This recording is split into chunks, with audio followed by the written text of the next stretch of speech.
Welcome to the EOB podcast, where we talk about the weekend box office and the new openings this week. I'm Benno. And I'm Senh Duong. Straight Outta Compton repeated at number one with 26.7 million. Experienced about a 56% drop off from its previous weekend. So far, it made 111 million. Because it's so well reviewed, 88% on the tomato meter, and there's good word of mouth. A little bit higher than I expected, but for films that open so huge, that's not out of the ordinary. Like most of the Marvel films that open huge, like Thor and Captain America, end up dropping sometimes even up to 60% in the second week. So 56% isn't too bad. Well, I was kind of expecting this drop off. I mean, normally when movies during the second weekend drop off by around there, between 50 to 60%. I mean, unless it's like a really bad horror movie level, which is like above 60. But 56 is, I think, it's within normal parameters, and because it opened so huge, it's still doing well. Like second weekend, 111 million, and it cost 30 million to make. Can't complain. And Universal added a couple more theaters as well. Right. Yeah, for films that open huge, that's not too bad. For films that open kind of mediocre and you get a 55% drop off, that's bad. Right. Especially 30 million, you already made back your budget, more than make back your budget. Yeah. It's one of those. It's already made more than it's almost 4 times its budget. So it's already. I mean, Universal can already start writing bonus checks to everyone. Right. As we know, you really can't make a sequel of this. This is a one-off, so huge success for them, and for the NWA biopic. Right. So I hope they won't make a sequel to this. Never know. Never know. Then they'll be focused on Ice Cube and his road movies. Right. Or they can make a social network type movie based on Dr. Dre, him and his headphones. Oh, sure. That's what made him a billionaire, right? Oh, yeah. And then they could probably bring in Steve Jobs to this somehow. Right. There are multiple ways they can go on this. Sure, but I'm sure they'll refuse. I don't know. I would lose respect for them if they somehow try to eke out a sequel. And then they can even go edgier and go into all the domestic abuse by Dr. Dre. Oh, okay. He apologized. Right. Okay. Not much you can say for Straight Outta Compton. Biopic, which hit a nerve with the audience, because NWA was a pretty influential group during their times, and it influenced a lot of acts. Yeah, that's what we can say. It's like it's a crossover film. People from all walks of life come out and watch it, judging by the box office figures. Right? It's not just like a predominantly like African American film. Right. Like you said last week, right film, right time, well reviewed film. Hit a nerve, especially because of all the current events, police brutality, etc. Yeah, the great thing is, it's a very good film. Imagine if you had a really bad film and it's about current events, about police brutality. It's one of those times when you have a film that hits the right nerve that is also a very good film. So it's like all these things came together at the right time. One of those perfect storm type of. Right, we thought a movie. Right. We thought a movie like Selma, for example. I don't know when that was released. We thought that would be bigger because of the events, right? But it didn't blow up like this one did. Yeah, right. That one was about the Martin Luther King, about rights for the African American people. So that one was kind of timely too. I mean, even though it made 52 million during its run. Yeah, it didn't quite break out. It's kind of a modest hit. Right. Kind of a respectable. Yeah, it did all right. 52 million, 20 million budget. Not bad.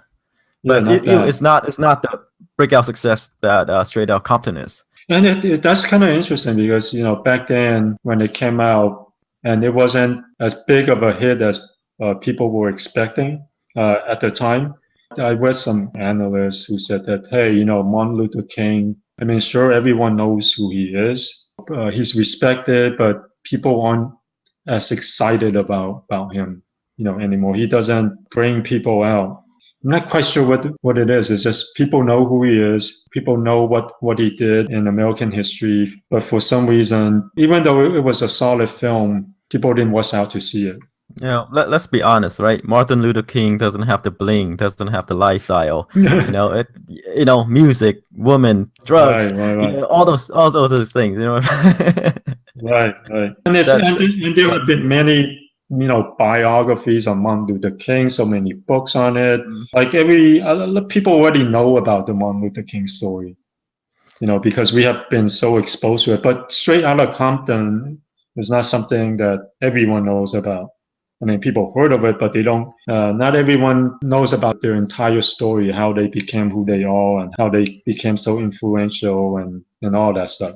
Yeah, true. But then, Straight Mm. Outta Compton has all the elements that would appeal to, the young crowd. Yeah, Right. right. The woman, the sex, the drugs, and Cars, the music. cause, violence, the music, Yeah. beautiful people. Right. Straight bottom to top story, Yeah. Rags to riches. Right. All there. Yep. All right. Let's go on to number 2, Mission Impossible Rogue Nation. Coming in at number 2 again. Mm-hmm. With 11.7 million, 32% drop off from the previous week, and in its fourth week, it's already made 175 million.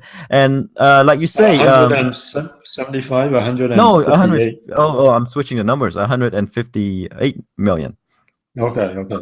Some dyslexic thing going on there. So, like you say, it's on track to make less than the previous movie. Yeah, although the whole this week is very good though, 32%. Only a 32% dropout. So the whole this week is promising. I mean, if it continues, at this 32% pace, it might get to 200. Yeah. Might. But at the same time, Ghost Protocol already made 169 million. That's actually not too bad. It's only about 10 million ahead. I was expecting Ghost Protocol to be a bit further along, but that's actually not too bad. Last week, based on the drop-offs, it was dropping off by around like 40%-ish, but the drop-off has been slowing.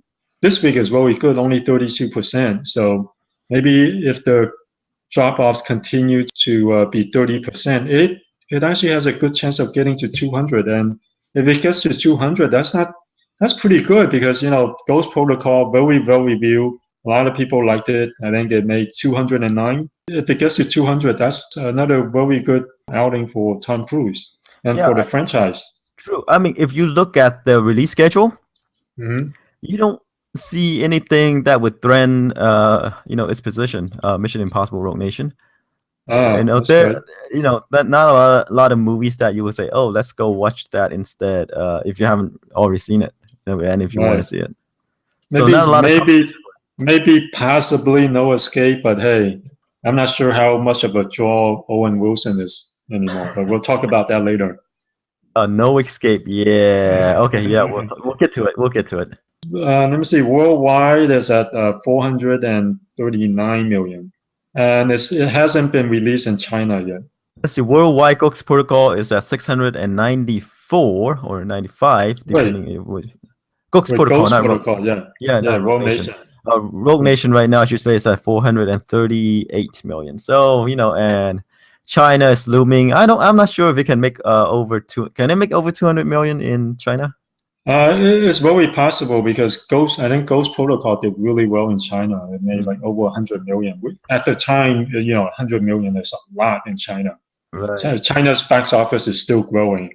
Now 100 million sounds great, but Wait a moment. Let me put you on hold there. Okay. Remember what I said about the stock market? Yeah. It could have an effect. No, because the box office has been last month's box office in China has been record level, so that the stock market hasn't affected it. People went to the movies at record levels last month. So okay, they're still partying like it's 1999, but hey. Yeah, and we'll get to this too. Terminator Genisys opened huge. Oh, huge.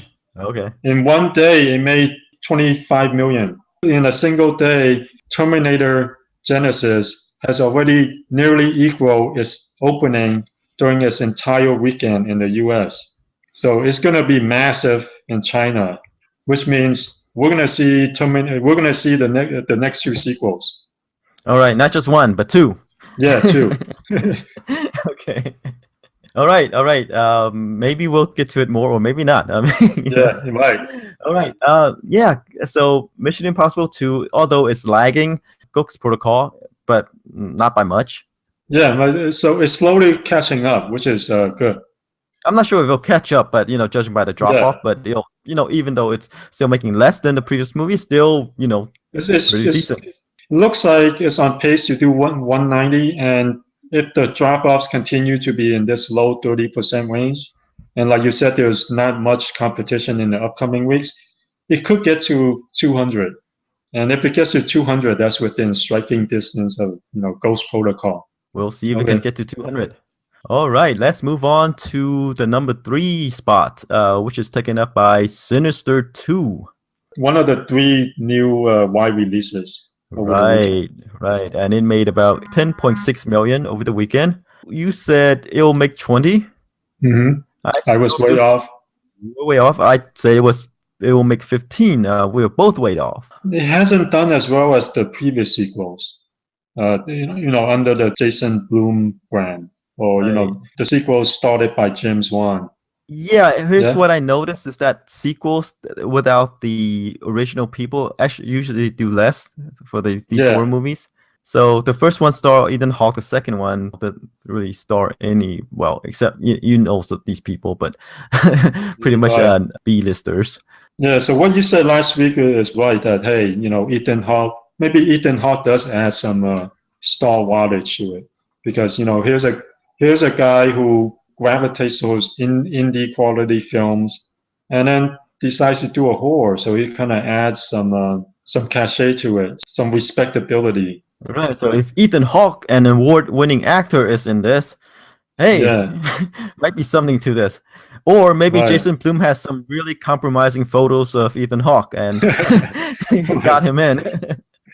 Right, because Jason Blum's horror films are so modestly budgeted. I think the budget for Sinister 2 is like 7 million, is it? Oh. Or somewhere in that range. So it's going to make a profit, but it's not doing as well as the other sequels in the Jason Blum brand. Yeah, I mean, it's not like the Insidious. It's not like the Paranormal Activities. Yeah, maybe Sinister doesn't have the benefit of it being, since it's new, right? It's a new franchise. It doesn't have that recognition yet.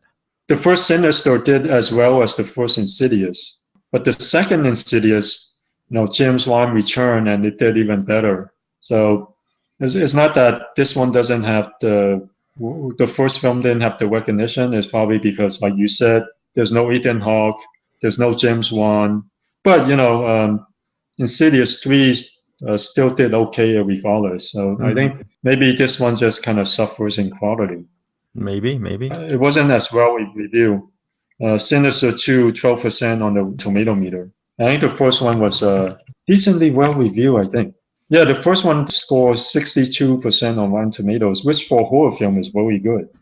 Yeah, which is awesome. Like you say, a 90%. Yeah, right. So this is a regular drama. Yeah. And even the Insidious films, all three of them were decently well reviewed. This one, I guess, critics are just not behind it. Maybe it's just pretty bad. Yeah, maybe it's just too typical of a jump scare movie. Yeah, could be, yeah, nothing separating them, and they don't have Ethan Hawke or Jason Patrick or whoever. And James Wan. Right, and James Wan. You need some people to bring you in, and these people just been cut it. Yeah. Okay, at number 4, Hitman, Agent 47 with 8.2 million. The first film was released like several years ago. Was a modest hit. It made 39 million at the box office. Very modest hit. It's based on a video game. For some reason, 7 years later, decided to give us a sequel, and most people were just like whatever. Yeah, whatever is really the right reaction. It made what, 8.2. We were thinking we were pretty close, right? I was saying 10, you were saying between 8 and 10. Okay, so we were kind of like right on the money there. And it got clobbered by critics, 8% on the tomato meter. Unsurprisingly, Yeah, this is a movie that really no one asked for, but they decide to push through it anyway yeah, right. they because like here's the thing, right? The Uh, superhero movie wave right now. They're mhm, trying to catch on that wave. They're trying to start this wave. right. Producers think that video games is the next superhero movie.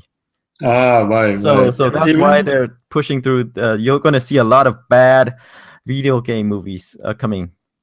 yeah, that's the thing that video game adaptations in general has a really poor history, and not just at the box office, but critically. They're not only critically panned, they're also like no one gives a crap for some reason. No, that's exactly why it's so bad. It's because no one gives anything. Remember superhero movies? Uh, They weren't taken seriously. They try to make it kind of like yeah, wing not thing. Like they just make a right. comedy out of it. It is only when they started taking it seriously, right? Then Yeah, it started to blowing up. But then they put some real talent and money behind it.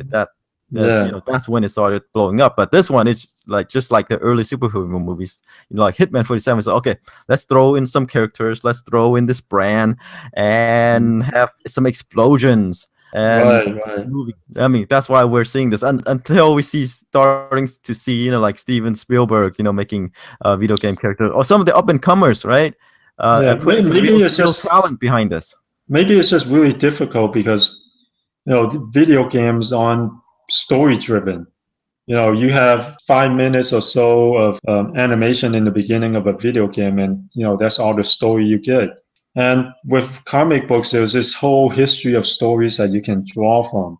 Maybe what they should do is they should follow the comic book, like you said, the comic book genre, and hire name directors and to direct it. Like the first Batman franchises was started off by Tim Burton, and then Joe Schumacher destroyed it, and then Chris Nolan, indie director at the time, came in and resurrected the franchise. And then with all the Marvel films and Spider-Man, no, Spider-Man was Sam Raimi, who was known for making these quirky but fan favorite indie movies. The Army of Darkness Oh, Army movies. of the Dead. Yeah. Army of Darkness, yeah. Army of Darkness. Yeah. Yeah, and so this, and even with Lord of the Rings, they hired Peter Jackson, who was mostly an indie filmmaker at the time. So they might have to do something similar with video games. Hire indie directors who are good at making, these indie genre films, or even not indie genre films. Hire an indie director who might be attracted to these properties and see what they can do with it, because it worked really well with the fantasy films and with the comic book movies.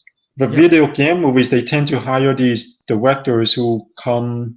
I'm just generalizing. They tend to hire directors who come from a music video backgrounds, because they feel like that's the right match. And maybe that's the wrong approach. Maybe they should follow, like I said, the comic book approach. Hire indie directors, and let's see what they can do with it. Right. Look, if you think about it, if you say that video games doesn't really have any stories, like video games Mhm. don't have really stories. No, that's not the case. There is a story to it. Like if you these days, right? They try to be more like movies, try to be more cinematic. They're like all these cutscenes, Yeah, and they also take the cues from movies too. Like some of the things they draw from these various influences, like Hitman, yeah. Agent 47. If you think about it, it's kind of like the Born Identity or various others, but Mhm. for some reason, maybe they hire a commercial or a music video director, like you say, and just try to, have a lot of noise, a lot of flash, but doesn't really have a coherent story or interesting story. You need to Yeah, hire people who you're know how to right. tell stories. Yeah, you're right about that. Though video games, they do draw a lot from movies. Like like you said, the cutscenes that I've seen from video games are they're very elaborate. They're very cinematic. That might be one of the problems, is that they see these cutscenes. I mean, like music videos, these short snippets of cutscenes are impressive and elaborate and all that. But the thing is, when you make a movie, you have to figure out how to stitch together all these cutscenes so that they make sense, so that they're engrossing and they draw the viewers in. And it seems like with video games, they don't quite know how to do that. They only know how to make these very cinematic cutscenes and just kind of put them together and call it a movie. Yep, yep. And like Hitman, Agent 47, and Pixels, video game movies. So yeah, they're coming. So we have to be prepared. Yeah, they need to go and hire some indie directors and maybe then just kind of outside the box approach. They need to really put talent on this and take it seriously. Then it'll succeed. Not just like, oh, we'll just slap their name on it and just rebrand this generic action movie as this video game or movie. Yeah, not just. I think a lot of it is they think they have this loyal following who are used to all these cinematic cutscenes, so they'll go out and watch the movie. But I guess that crowd isn't that huge, and that crowd isn't as dependable, and it doesn't get out of that crowd. Well, I think people can see a crappy movie is a crappy movie. I mean, look, who's this guy? Richard, is it? Who stars? Rupert Friend? Who's Rupert Friend? He's Agent 47. You know what I mean? Yeah. I don't know who Rupert Friend is. I'm not sure I want to watch any of his movies. Well, do you think we've spent way too much time on a film that doesn't really deserve this much time? That's true, but I'm just paving the way for future podcasts where we talk about other video game movies. Right. So you know where it starts and what the problem is, and we're just documenting. Enough on Agent 47. There won't be an Agent 48. Who knows? But we're pretty sure. Yeah. Okay, let's move on to number 5, The Man from U.N.C.L.E. Made 7.4 million over the weekend, and it's already in its second weekend. Surprising, it felt longer. Experienced a 45% drop off, and it made about 27 million over 2 weeks. As we say, it's kind of a bomb. Yeah, kind of a bomb, especially with a budget of 75 to 80 million. It's not doing that well, even though it kind of has solid reviews.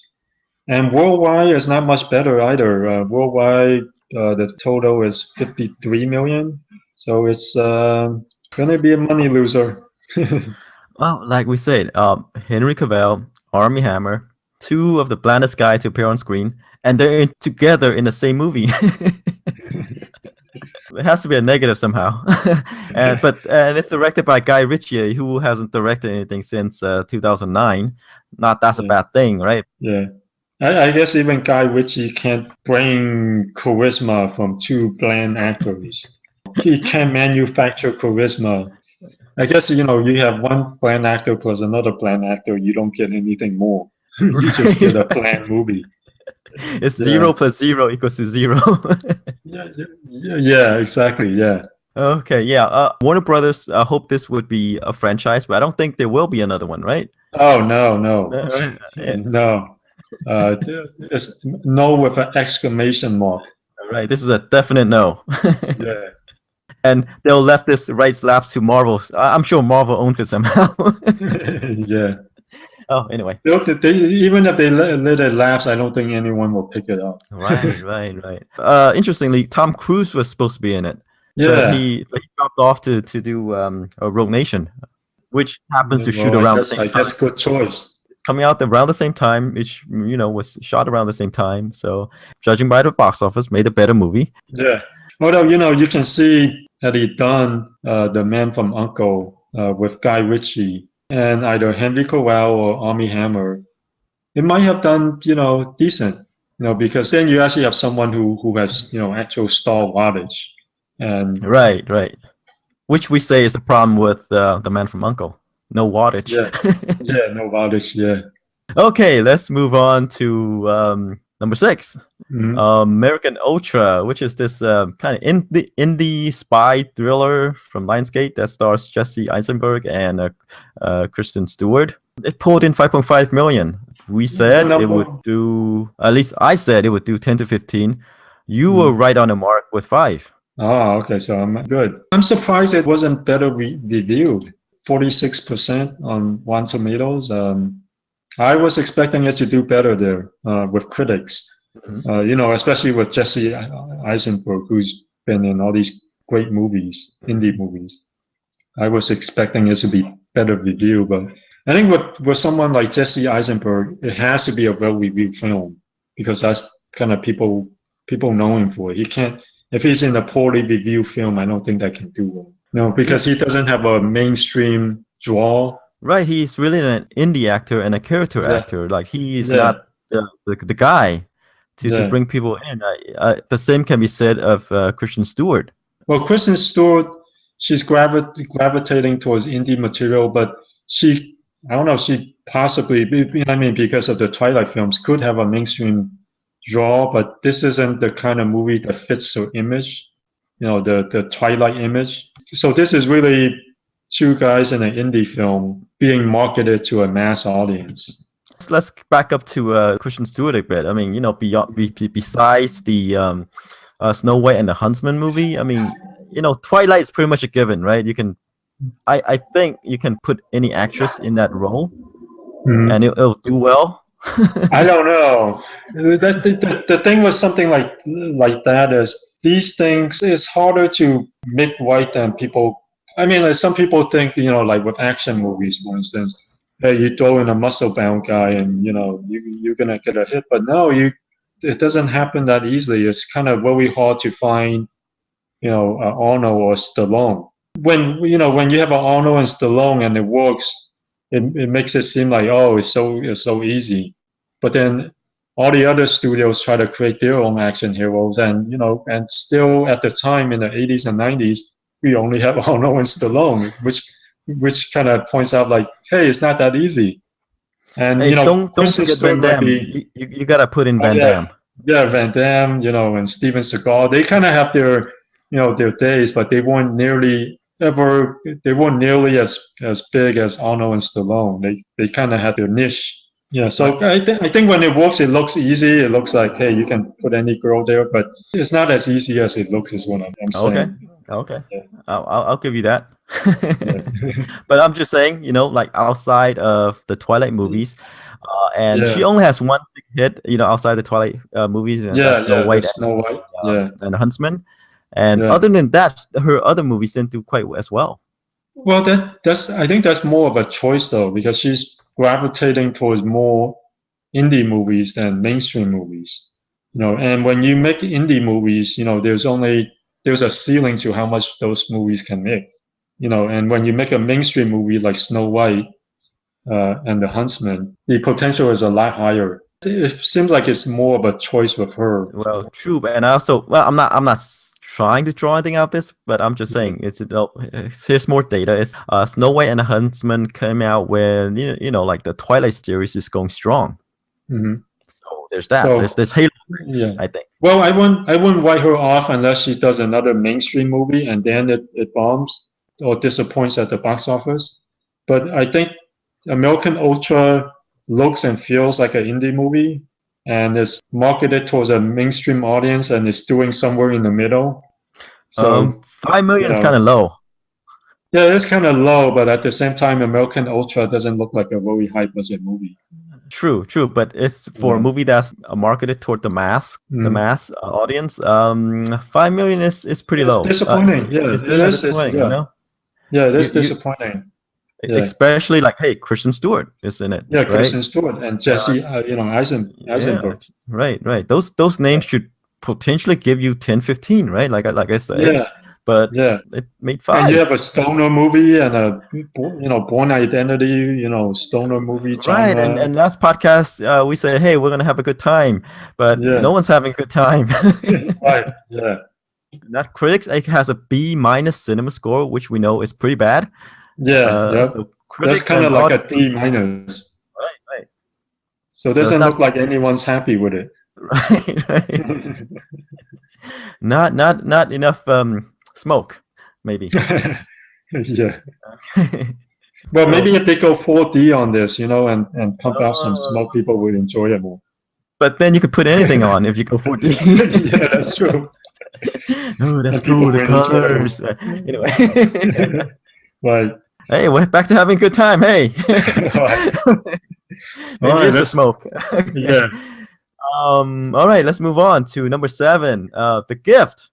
Yeah. With 4.3 million this week, still holding steady, only dropping off at 34%, and it's already at 31 million with a $5 million budget.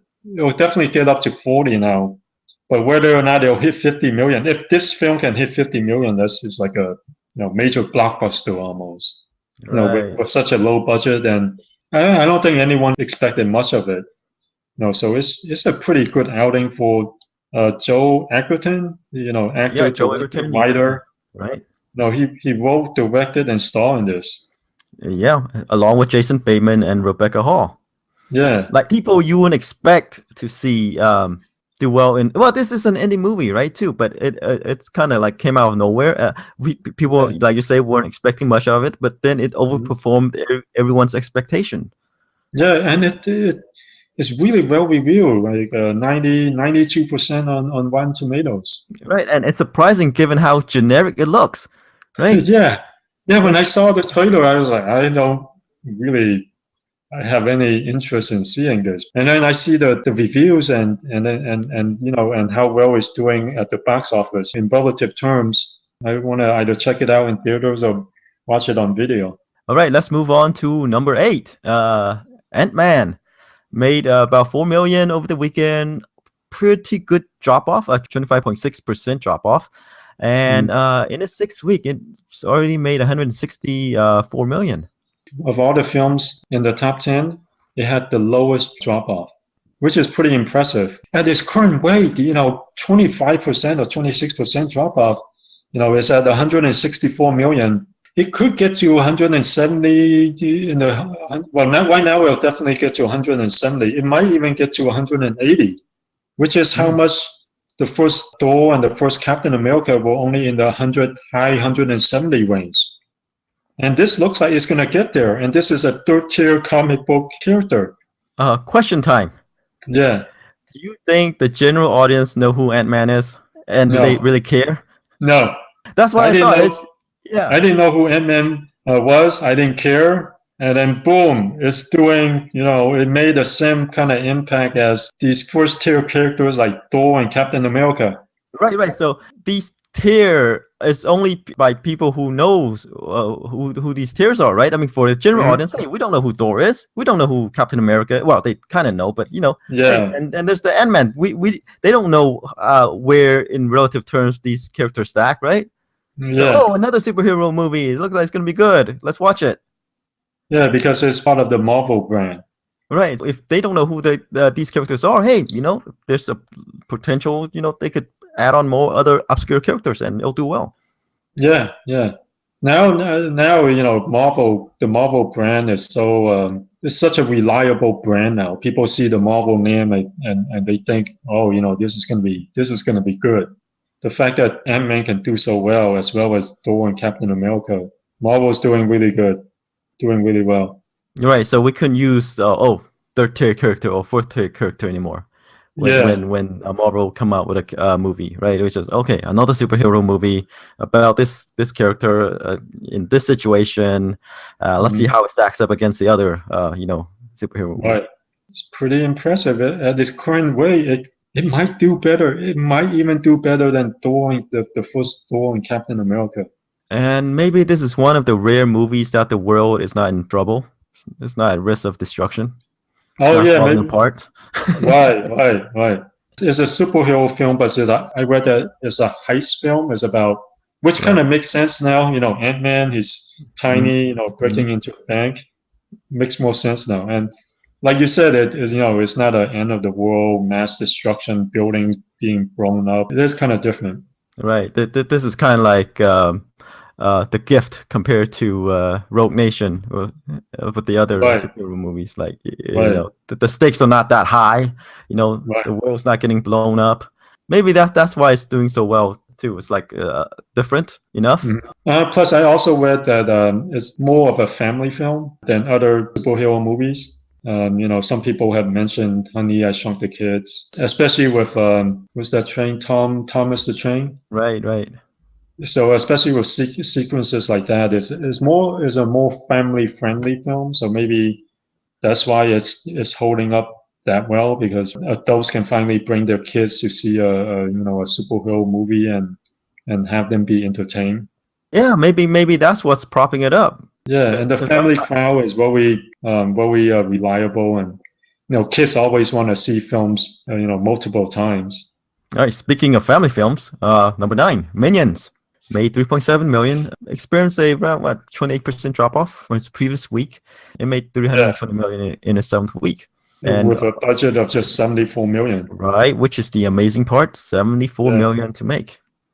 Yep, and worldwide is at 989 million, closing in on a billion. Let me see where it compares to Despicable Me 2. Okay, let's see. Despicable Me 2 had a worldwide gross of 970. So it so it is. Yeah. Wow, that's pretty impressive. So there you go. The Minions, these yellow guys, broke out and had a 1 billion. I think it's going to reach 1 billion, right? It's going to pass 1 billion. Well, even by its US gross alone, it'll pass 1 billion. Which something Despicable Me 2 then reach. Yeah. Again, rarely do you expect a spin-off to do better than its predecessor, than the films that inspired it. So this is crazy. I mean, now they have 2 franchises, $2 billion franchises, and more toys. I mean, and more toys. It's all about the toys. Well, let's go to the other spectrum of films. With we have 2 family films holding up really well. The next one isn't holding up that well, and that is Fantastic Four. At number 10 with 3.7 million, experienced a 55% drop-off. And after 3 weeks of release, it's only made about 50 million with a budget of 120 million. So it's a huge bomb for Fox. The worldwide figure is at 130 million. Still not great. It with a budget of 120 million, it needs to do at least 240 worldwide to break even, and it's nowhere close to that right now. One of those movies, as we said, that was made because hey, if they don't make it, the rights go back to Marvel, and they hired the director of Chronicle, the found footage superhero movie, and then they kind of took the movie away from him, resulting in the split, and him on opening night tweeting that, hey, I had nothing to do with this movie, kind of sabotaging it as well. Yeah. And the actors they hired to play these characters or up-and-comers, I mean, they're not exactly people, they're pretty much like indie actors, right? Yeah, although I don't blame Michael B. Jordan, Jamie Bell, Kate Mara. Yeah, although I don't fault that, though. I actually don't fault the casting and the crew.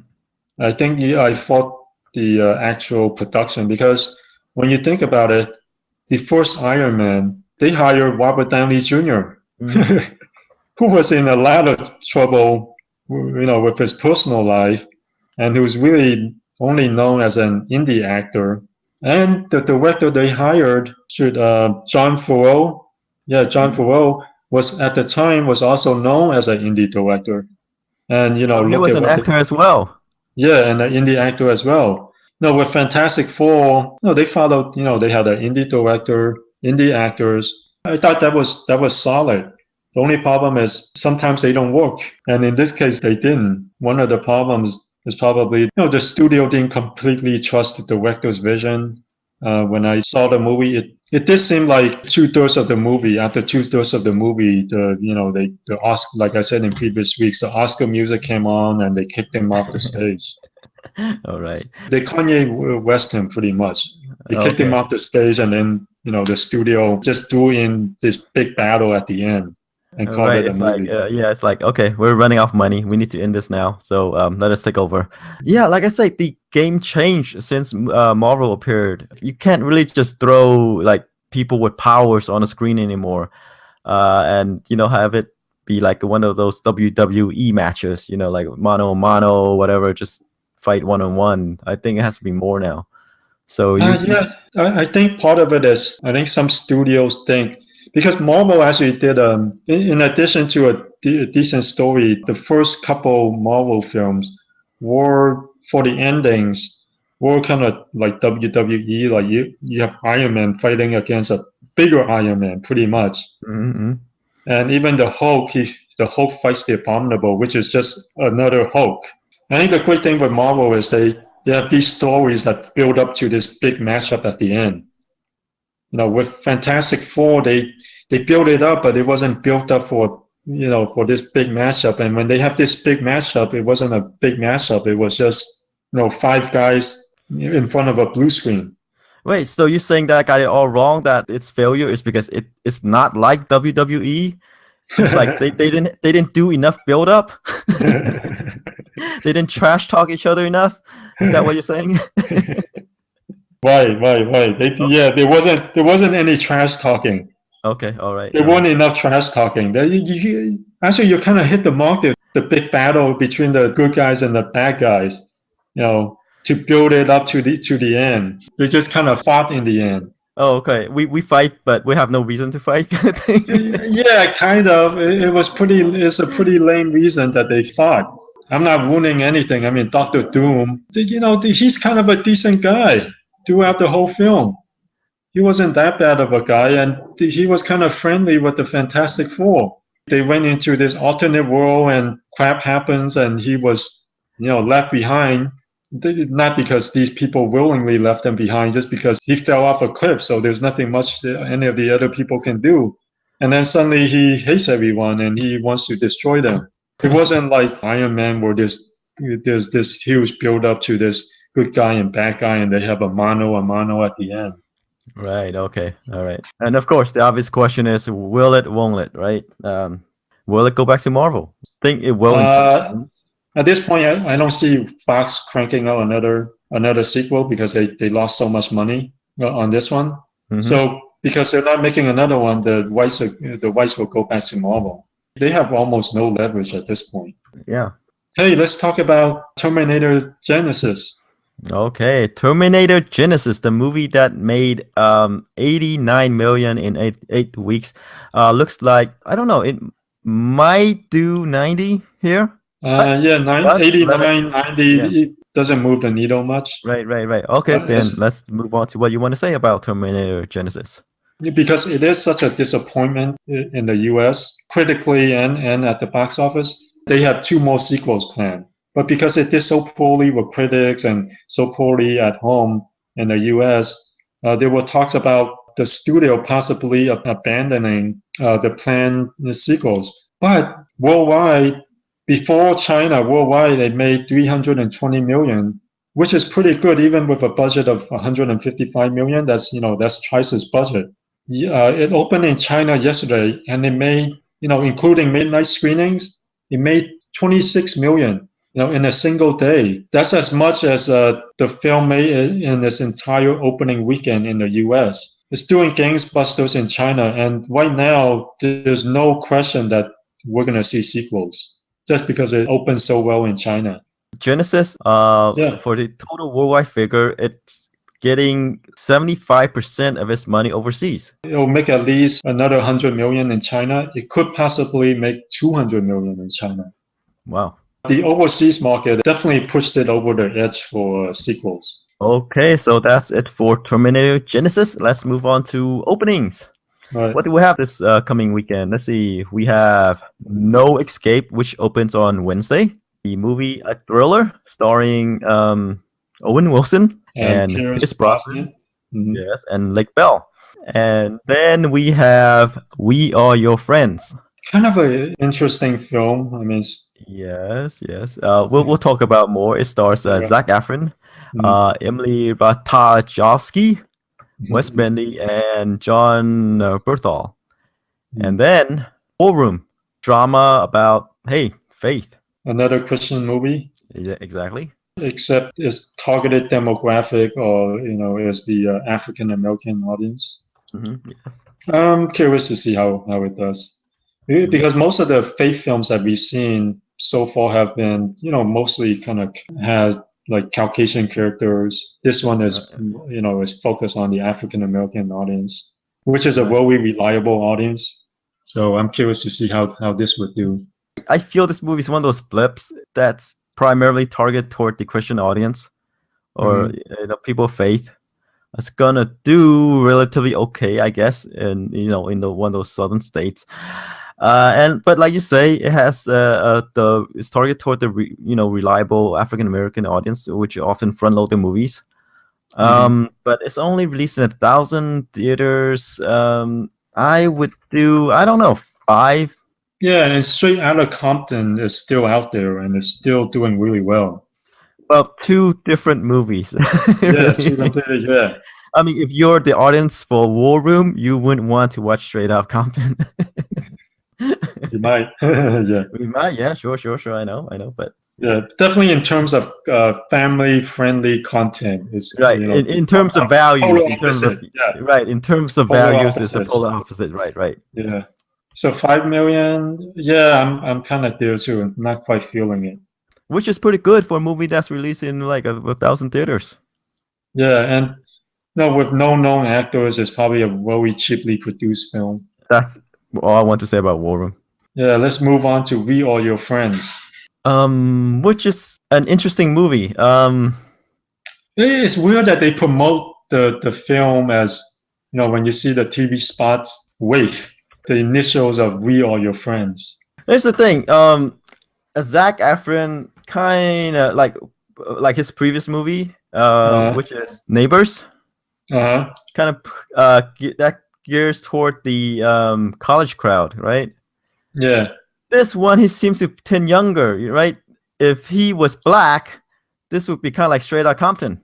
He's Yeah, playing yeah, this DJ, right? Up and coming yeah. DJ who's producing the sound, and him and his friends, or Right. trying to start it up, and they just get discovered by this producer, Oh, right. Yeah, yeah, and the rise from there, and there's party going on. It's like, hey, yeah, I really like your DJing, yeah, yeah, boom, boom, boom, yeah. boom, kind of thing. And Beautiful Woman and Right, right. I don't know what to make of this. yeah, I don't know what to make of it too. I thought it's kind of interesting though because you don't see many films about DJs. The wise and the wax to riches stories of DJs.